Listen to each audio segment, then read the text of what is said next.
இங்கே ஒரு ஆர்டர் போடு, 2000 3000 போடு, ஆர்டர் போடு, வருது சாப்பிட்டு பார்ப்போம், ஒன்றும் இல்லை. எல்லா உறுப்புகளுமே சரியாக இருந்தால் மட்டும்தான் ஒருத்தருக்கு ஆண்மைங்கிறது சரியா இருக்கும். இவர்களுக்கு உடம்புல கூடிய சாப்பாட்டுல கூடிய சத்தே முழுசா உடம்புல எடுத்துக்காதனால அங்கே ஆண்மைக்கு கிடைக்க வேண்டிய 1 கிலோ அமுக்குரம் வாங்க, அதை வாங்குங்க, பாலாவி கட்டுங்க, அதை அரைச்சி சுத்தம் பண்ணி பாருங்க. உங்களுக்கு எவ்வளோ கிடைக்குது, அவுட்புட் கிடைக்குது நீங்களே பாருங்க. கடுமையான உடல் உஷ்ணம் இருக்கிறவங்களுக்கு ஆண்மையில பிரச்சனை இருக்கும். ஏன் அப்படின்னா, ஒரு நெருப்பு எரிஞ்சிட்டு இருக்குன்னு வச்சுக்கோங்களேன், அதில் எதை தூக்கி போட்டாலும் என்ன ஆகும், ரத்தத்தோடைய தன்மை மாறும்போது அதில் ஆல்கலின்.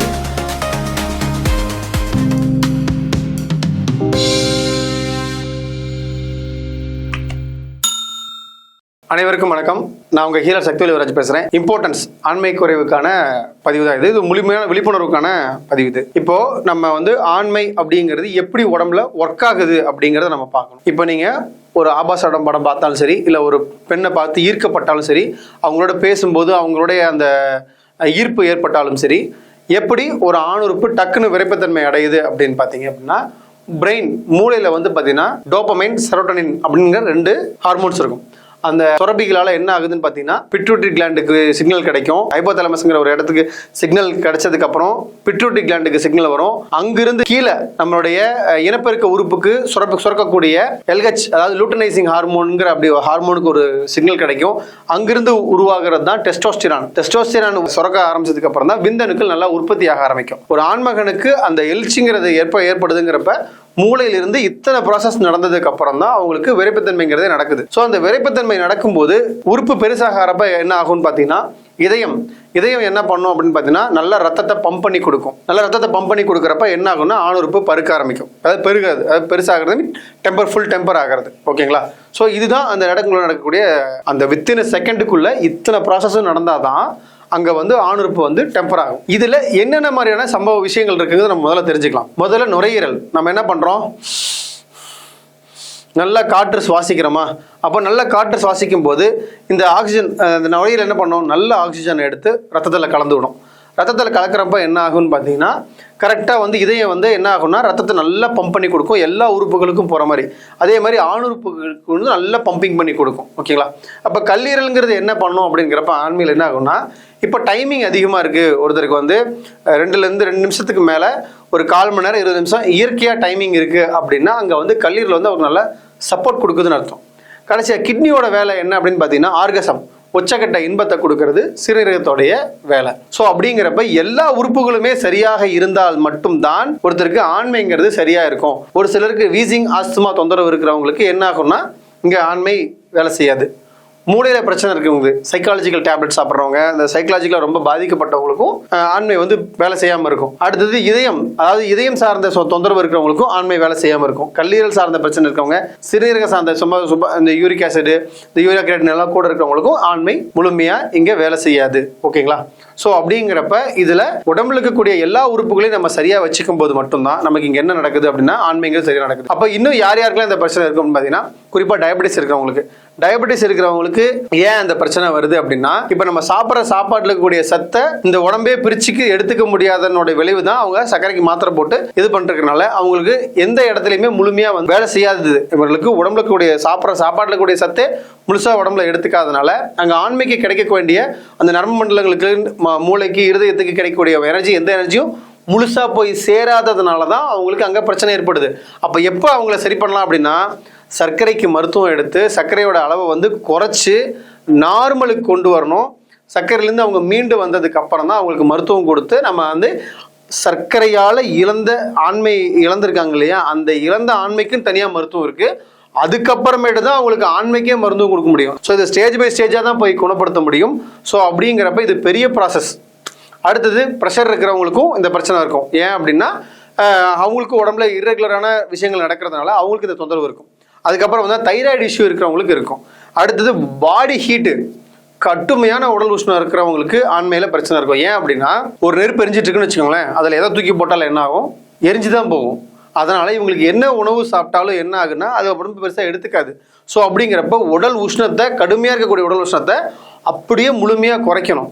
அவங்களோட வாழ்வியல் முறையை மாற்றிக்கணும், உணவு பழக்கங்களை மாற்றிக்கணும், உடல் உஷ்ணத்துக்குன்னு தனியாக மருத்துவமே எடுக்கணும். அதை எடுத்தாதான் அவங்க அதுலேருந்து மீண்டு வெளியே வர முடியுமே ஒழிய, எடுத்த உடனே போய் ஆண்மைக்கு மருந்து சாப்பிட்டாங்கன்னா சுத்தமாக கேட்காது. நான் முன்னே சொன்ன மாதிரி தான், எரியறதுல எதை தூக்கி போட்டாலும் எரியத்தான் செய்யும். நாள்பட்ட அல்சர், ரொம்ப கடுமையான அல்சர் இருக்குது பார்த்தீங்களா, இந்த கடுமையான அல்சர் இருக்கிறவங்களுக்கும் ஆண்மை குறைவு ஏற்படும். ஏன்னா இரைப்பை ஃபுல்லாக புண்ணாக இருக்கும். நீங்கள் சாப்பாடு சாப்பிட்றீங்க, இரைப்பையில் போய் உட்காருது, அங்கே செரிமானம் ஆகவே ஆகாது. செரிமானமே முழுசாக ஆகலைன்னா அதில் பிரியிற சத்து உடம்புக்கு எங்கேயுமே போய் சேராது. அப்படிங்கிறப்ப மூளைக்கு எங்கே போகும், ஆண்மை சார்ந்த பகுதிகளுக்கு எங்கே போகும், எங்கேயுமே வேலை செய்யாது. ஸோ அங்கே வந்து ஆண்மை குறைவு ஏற்படுறதுக்கு மல்சுன்னு ஒரு முக்கியமான காரணம். நாள்பட்ட மலச்சிக்கல் இருக்கிறவங்களுக்கும் ஆண்மை குறைவு ஏற்படும். ஏன்னா அங்கே ஃபுல்லாக வாயு ஃபார்ம் ஆகிறதுனால அங்கே வேலை செய்யாது. அடுத்தது வந்து பார்த்தீங்கன்னா கேஸ்ட்ரபிள், கடுமையான கேஸ்ட்ரபிள் இருக்கிறவங்களுக்கும் இந்த பிரச்சனை இருக்கும். இதுக்கு ரொம்ப எளிமையாக சொல்லணும் அப்படின்னா, நீங்கள் நம்ம வீடு கட்டும்போது மட்டம் பார்க்குற டியூப் வச்சுருப்பாங்க. அதுக்குள்ளே வந்து பார்த்தீங்க அப்படின்னா தண்ணி விடுவாங்க, தண்ணி விட்டு தான் மட்டம் பார்ப்பாங்க. அதுக்குள்ளே காற்று புகுந்துருச்சுன்னு வச்சுக்கோங்களேன், முன்னாடி இருக்கிற தண்ணியும் பின்னாடி இருக்கிற தண்ணியும் ஒட்டக்கூடாது. அந்த காற்று நடுவில் நின்றுட்டு என்ன ஆகிட்டு இருக்கும், அங்கேயும் ஆடிட்டே இருக்கும். நல்லா பார்த்துருந்தீங்கன்னா தெரிஞ்சிருக்கும். அது மாதிரி இங்கே என்ன ஆகுதுன்னு பார்த்தீங்கன்னா, முன்னாடி இருக்கக்கூடிய உறுப்புகளுக்கும் இது பின்னாடி நம்ம கொடுக்கக்கூடிய உணவுலேருந்து கிடைக்கக்கூடிய சத்துக்களை முழுசாக கிடைக்காம இந்த வாயு என்ன ஆகுதுன்னா அதை தடுத்து நிறுத்திடுது. ஸோ இதனால தான் நம்ம வாயுவை முழுமையாக வெளியேற்றணும், அல்சர் முழுமையாக போக்கணும், மலச்சிக்கலை சரி பண்ணணும். இது மாதிரியான விஷயங்கள்லாம் சரி பண்ணால் மட்டும்தான் அங்கே என்ன நடக்கும்னு பார்த்தீங்கன்னா ஆண்மைக்கு வந்து அங்கே முழுமையான தீர்வு கிடைக்கும். நம்மளுடைய மன உளைச்சல் ஒரு முக்கியமான காரணம். கடுமையான மன உளைச்சல் ஏற்பட்டாலும் ஆண்மை குறைவு ஏற்படும். ஏன் அப்படின்னா மன உளைச்சல் அதிகமாகும் போது என்ன ஆகுதுன்னா ரத்தத்தினுடைய தன்மை மாறுது. ரத்தத்துடைய தன்மை மாறும்போது அதில் வந்து ஆல்கலின் இருக்க வேண்டிய நேச்சர் வந்து அசிடிக் நேச்சராக மாற ஆரம்பிச்சிருச்சு. அப்படின்னா pH எப்பவுமே 7ல் இருக்கணும். ஸோ அந்த ரத்தத்துடைய குறைபாடாலையும் குற்றத்தினாலையும் அங்கே ஆண்மை குறைவு ஏற்படும். ஸோ இந்த மாதிரி பல காரணங்கள் இருக்கு. நம்ம ஆண்மையை சரி பண்றதுக்கான, அதாவது நோய், ஆண்மைங்கிற ஒரு நோய்க்கான பின்னாடி இவ்வளோ காரணங்கள் இருக்கு. மொத்தம் பொதுவா போய் எனக்கு ஆண்மை குறைவு இருக்கு, நான் மருந்து வாங்கி சாப்பிட்றேன்னு சொல்லி மருந்து வாங்கி சாப்பிட்டு, ஏன் எங்க போய் மருந்து வாங்கி சாப்பிட்டாலும் எனக்கு நோய் நல்லாக மாட்டேங்குது, நான் நிறைய இடங்கள்ல மருந்து வாங்கி சாப்பிட்றேன். இந்த நிறைய இடங்கள்ல மருந்து வாங்கி சாப்பிட்றவங்க இருக்கீங்க இல்லையா, எந்த வீடியோ பார்த்தாலும் அந்த ஓகே நல்லா இருக்கு, இங்க ஒரு ஆர்டர் போடு, 2000 3000 போடு, ஆர்டர் போடு, வருது, சாப்பிட்டு பார்ப்போம், ஒன்றும் இல்லை. ஏன்னா உங்க நோயை கண்டறிஞ்சு அந்த நோய்க்கான மருந்தை எடுத்து அந்த நோயை போக்கிட்டு அதுக்கப்புறம் ஆண்மைக்கு மருந்து எடுத்தாதான் அங்க வேலை செய்யும். எடுத்த உடனே ஆண்மை குறைக்கு மருந்து வாங்கி சாப்பிட்டா அங்க ஒரு மண்ணும் வேலை செய்யாது. கொடுமையான விஷயம் என்னன்னா, கண்ட இடத்துல மருந்து வாங்கி சாப்பிட்டு என்ன ஆகும்னா குடல் முழுக்க கழிவுகள் நிறைய ஃபார்ம் ஆயிருக்கும். அது குறிப்பா அந்த மாதிரி நாள்பட்ட இடங்கள்ல நிறைய இடங்கள்ல மருந்து வாங்கி சாப்பிட்டவங்க பேதி எடுத்து அந்த மருந்துகளுடைய கழிவுகள் எல்லாமே உடம்புல தான் இருக்கும். அது வேற விதமான உபாதைகள் உருவாக்கும். அப்படி மருந்து வாங்கி சாப்பிட்டு நிறைய வெவ்வேறு உபாதைகளுக்கு ஆனாலங்களையும் நான் பார்த்துருக்கேன். அப்போ அந்த மாதிரி மருந்துகள் நிறைய வாங்கி சாப்பிட்ருக்கோம்னா முதல்ல குடலை சுத்தம் பண்ணணும். அந்த மருந்தோட பாதிப்புகள் உடம்புல இருக்கும், அதை முதல்ல சுத்தம் பண்ணணும். இதெல்லாம் சரி பண்ணிட்டு தான் ஆண்மைக்கு மருந்து எடுக்க முடியும். ஸோ இந்த மாதிரி பல ப்ரொசீஜர்ஸ் இருக்கு. ஒரு நோயாளிக்கு மருத்துவம் கொடுக்கணும், அவங்கள குணப்படுத்தணும் அப்படின்னா, சரிங்களா. அதுக்கப்புறம் ஒரு சிலர் ஃபோன் பண்ணி மருத்துவம் மருந்து எல்லாமே கேட்பாங்க. நான் ஃபுல்லாக விளக்கம் கொடுப்பேன். எனக்கு கம்மி விலையில் மருந்து இல்லையா அப்படின்னு ஒரு கேள்வி வரும். 1000-2000 என்கிட்ட மருந்து இல்லையா அப்படின்னு கேட்க வரும். அப்போது நாள்பட்ட உடல் உபாதைகளுக்கு நம்ம சரியான தரமான மருத்துவம் கொடுக்குற மாதிரி இருந்ததுன்னா எப்படி நம்ம கம்மி விலையில் கொடுக்க முடியும்? இன்றைக்கி 1 லிட்டர் நல்லெண்ணெய், சாதாரண ஒரு உணவுப் பொருள், அதுவே இன்றைக்கி 500 ரூபாய்க்கு விற்கிது. 1 லிட்டர் பெட்ரோல் அதுவே இன்றைக்கி 110 ரூபாய்க்கு கிட்ட வந்துருச்சு. எப்படி சரியாக தரமான மருத்துவத்தை கம்மி விலையில் கொடுக்க முடியும்? இப்போ 1 கிலோ நீங்கள் வந்து நாட்டு மருந்து கடையில் போய்ட்டு நீங்களே போய் அமுக்குறான் வாங்குங்க, 1 கிலோ அமுக்குறான் வாங்க, அதை வாங்குங்க, பாலாவி கட்டுங்க, அதை அரைச்சி சுத்தம் பண்ணி பாருங்கள், உங்களுக்கு எவ்வளோ கிடைக்குது, அவுட்புட் கிடைக்குது நீங்களே பாருங்கள். அப்படிங்கிறப்ப நம்ம நல்ல தரமான மருத்துவத்தை குறைந்த விலையில் இன்றைக்கி இருக்கக்கூடிய காலகட்டத்தில் கொடுக்கறதுக்கு என்னால் முடியாது. நான் ஓப்பனாக சொல்கிறேன், மற்றவங்க கொடுக்கலன்னு நான் சொல்லவே மாட்டேன். எங்கிட்ட அது பாசிபிலிட்டி கிடையாது. நான் எங்களுடைய சப்ஜெக்ட் எப்படின்னு பார்த்தீங்கன்னா, முதல்ல ஒருத்தர் வராரு அப்படின்னா அவரோட அடிப்படையில் அவர் உடம்புல என்ன பிரச்சனை இருக்குது அதுக்கு முதல்ல மருத்துவம் கொடுக்கணும். அதுக்கப்புறமேட்டு அவருக்கு அடுத்து உடம்பை தேத்தணும். அதுக்கப்புறம் ஆண்மைக்கு மருந்து கொடுத்தா அவருக்கு 100% ரிசல்ட் கிடைக்கும். ஸோ யாரெல்லாம் 100% இந்த ஆண்மை குறைவுலேருந்து வெளியே வரணும்னு நினைக்கிறீங்களோ, நாங்கள் ஒரு செட் ஆஃப் ப்ரொசீஜர் வச்சுருக்கோம். அந்த ப்ரொசீஜர் படி தான் நாங்கள் போவோம். அப்படி தான் நாங்கள் வந்து நோயை முழுமையாக குணப்படுத்தி கொடுப்போம். எங்ககிட்ட மருந்துகளுடைய விலைகள் எல்லாமே வந்து பார்த்தீங்க அப்படின்னா அதிகமாக தான் இருக்கும். ஏன் அப்படின்னா நாங்கள் ஆண்மை குறைவுக்கு பல காரணங்கள் இருக்குது, ஓகேங்களா.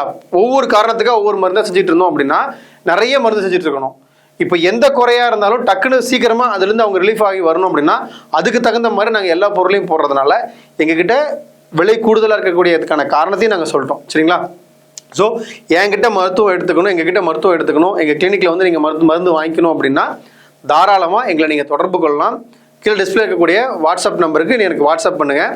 மருத்துவம் எடுக்கணும், இவர்கிட்ட போனால் நமக்கு நோய் நல்லாகுங்கிற நம்பிக்கை இருக்கிறவங்க மட்டும் எங்களை தொடர்பு கொள்ளுங்க. சும்மா ஃபோன் பண்ணி என்னன்னு கேட்போம், என்னதான் நம்ம வந்து கேட்டு பார்க்கலாம் அப்படிங்கிறவங்களுக்கு நான் வைக்கிற ஹம்பிள் ரெக்வஸ்ட் என்ன அப்படின்னா, உங்களோட டைமையும் நீங்கள் வேஸ்ட் பண்ணாதீங்க, எங்களோட டைமையும் எங்களை சேவ் பண்ண விடுங்க. ஏன் அப்படின்னா 100% மருத்துவம் எடுத்துக்கணும் அப்படின்னு தொடர்பு கொள்றவங்களுடைய வாய்ப்பையும் நீங்கள் தட்டி பறிச்சிடுறீங்க. ஒருத்தர் ஒரு வாரம் சென்னையில் இருக்கிறவர் ஒரு வாரம் கழிச்சு எனக்கு வந்து ஃபோனே பண்ணிட்டார். ஃபோன் பண்ணி, சார் உங்களுக்கு 10 நாளைக்கு முன்னாடி மெசேஜ் அனுப்பினேன், நீங்கள் இன்னும் ரிப்ளை பண்ணல அப்படின்னு சொல்லி வருத்தப்பட்டார்.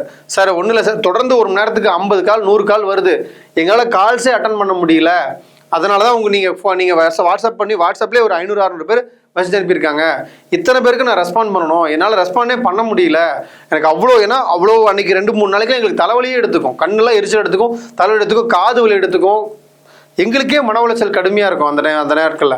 ஸோ மருத்துவம் எடுத்துக்கணுங்கிறவங்க மட்டும் தொடர்பு கொள்ளுங்க. தயவு செஞ்சு வாட்ஸ்அப் மட்டும் பண்ணுங்கள். ரொம்ப ஒரு சிலர் எல்லாத்தையும் நான் தவற சொல்ல, ஒரு சிலர்லாம் நேரத்துக்கு நைட்டு 10 மணிக்கு 2 மணிக்கு 3 மணிக்கெலாம் தொடர்ந்து 5 தடவை ஃபோன் அடிக்கிறீங்க. நீங்களாம் என்ன மாதிரியான தெரியல எங்களுக்கு, சரிங்களா? ஸோ எனக்கு வாட்ஸ்அப் மட்டும் பண்ணுங்கள், தயவு செஞ்சு ஃபோன் பண்ணாதீங்க. எங்ககிட்ட நீங்கள் தரமாக மருத்துவம் எடுத்துக்கலாம். நான் மாதத்தில் 2 முறை நான் சென்னை வருவேன். மாதத்தில் 2வது புதன் வியாழனும் 4வது புதன் வியாழனும் நான் சென்னை வரேன். என்னை நீங்கள் நேரில் சந்திக்கணும் அப்படின்னா நீங்கள் சென்னையில் கூட என்னை நேரில் சந்திச்சுக்கலாம். எனக்கு 2 இடத்துல மட்டும்தான் கிளினிக் இருக்குது. வேறு எங்கேயாவது வருவீங்களான்னு என்ன கேட்காதீங்க. நாமக்கல் மாவட்டம் திருச்செங்கோடு, சேலத்துக்கு அருகில் இருக்கக்கூடிய நாமக்கல் மாவட்டம் திருச்செங்கோடில் தான் நான் என்னோடய கிளினிக் இருக்குது. பகலவன் ஹெல்த் சென்டர் அப்படின்னு என்னோடய கிளினிக் பேரை போட்டிங்கனாலே என் இடத்துக்கே உங்களை கொண்டு வந்து லொக்கேஷன் விட்ருவோம். எனக்கு நீங்கள் ஃபோன் பண்ணி தனியாக லொக்கேஷன் கேட்கணுங்கிற அவசியமே கிடையாது. இங்கே கிளினிக்கோட பேர் இப்போ டிஸ்பிளே இருக்கும் பாருங்கள், பகலவன் ஹெல்த் சென்டர்னு போட்டிங்கன்னா என் இடத்துக்கு கிளினிக்கே லொக்கேஷன் வந்துடும். காலையில் 10 மணிலேருந்து சாயந்தரம் 5 மணி வரைக்கும் கிளினிக் இருக்குது.